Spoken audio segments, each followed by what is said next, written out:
The silent Buddha, generosity. Once upon a time, there was a very rich man living in Benares in northern India. When his father died, he inherited even more wealth. He thought, why should I use this treasure for myself alone? Let my fellow human beings also benefit from these riches. So he built dining halls at the four gates of the city, north, east, south, and west. In these halls he gave food freely to all those who wished it. He became famous for his generosity. It also became known that he and his followers were practices of the five training steps.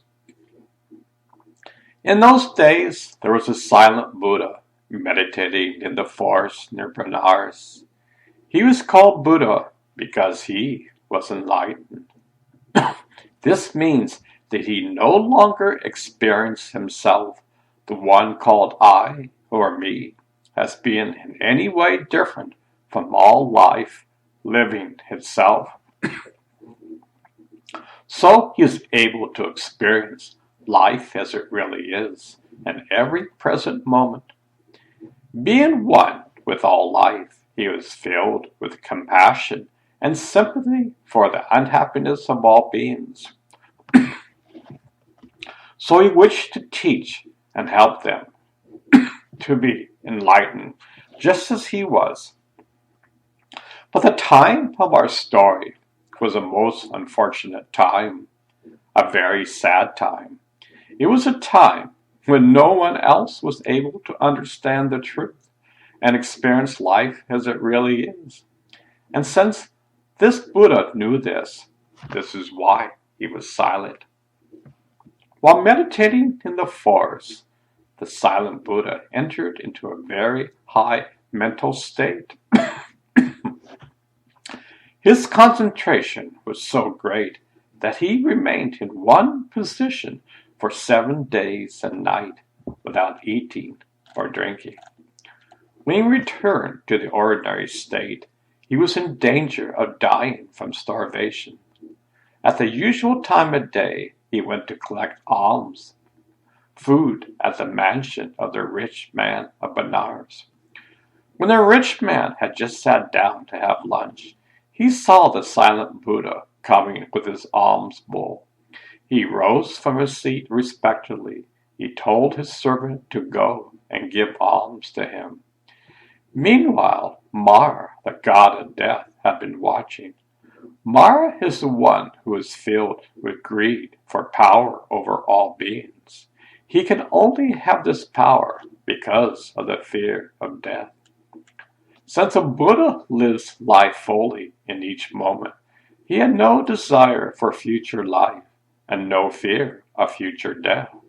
Therefore, since Mara could have no power over the silent Buddha, he wished to destroy him. When he saw that he was near death from starvation, he knew that he had a good chance of succeeding. Before the servant could place the food in the silent Buddha's alms bowl, Mara caused a deep pit of red, hot, burning coals to appear between them. It seemed like the entrance to a hell world. When he saw this, the servant was frightened to death. He ran back to his master. The rich man asked him why he returned without giving the alms food. He replied, "My lord, there is a deep pit full of red, hot, burning coals just in front of the silent Buddha." The rich man thought, "This man must be seeing things." So he sent another servant with alms food. He also was frightened by the same pit of fiery coals. Several servants were sent, but all returned frightened to death. Then the master thought, "There is no doubt that Mara, the god of death, must be trying to prevent my wholesome deed of giving alms food to the silent Buddha. Because wholesome deeds are the beginning of the path to enlightenment. This Mara wishes to stop me at all costs. but he does not understand my confidence in the silent Buddha and my determination to give. So he himself took the alms food to the silent Buddha. He too saw the flames rising from the fiery pit. Then he looked up and saw the terrible god of death floating above in the sky. He asked, "Who are you?" Ma replied, "I am the god of death." "Did you create this pit of fire?" asked the man. "I did," said the god. "Why did you do so?" "To keep you from giving alms food, and this way to cause the silent Buddha to die. Also to prevent your wholesome deed from helping you on the path to enlightenment, so you will remain in my power." The rich man of Benares said, "O Mar, god of death, the evil one, you cannot kill the silent Buddha, and you cannot prevent my wholesome giving. Let us see whose determination is stronger."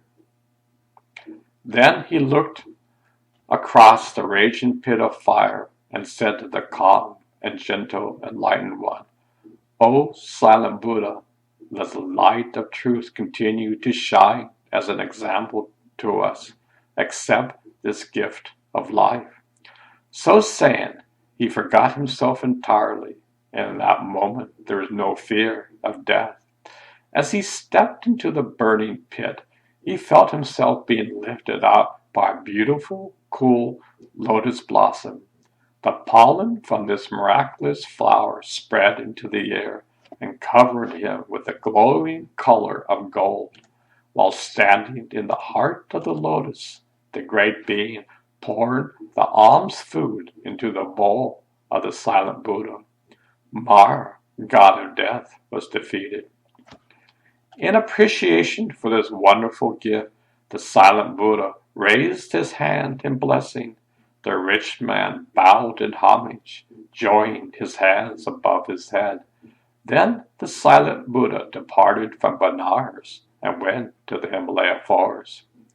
Still standing on the wonderful lotus, glowing with the color of gold, the generous master taught his followers. He told them that practicing the 5 training steps is necessary to purify the mind.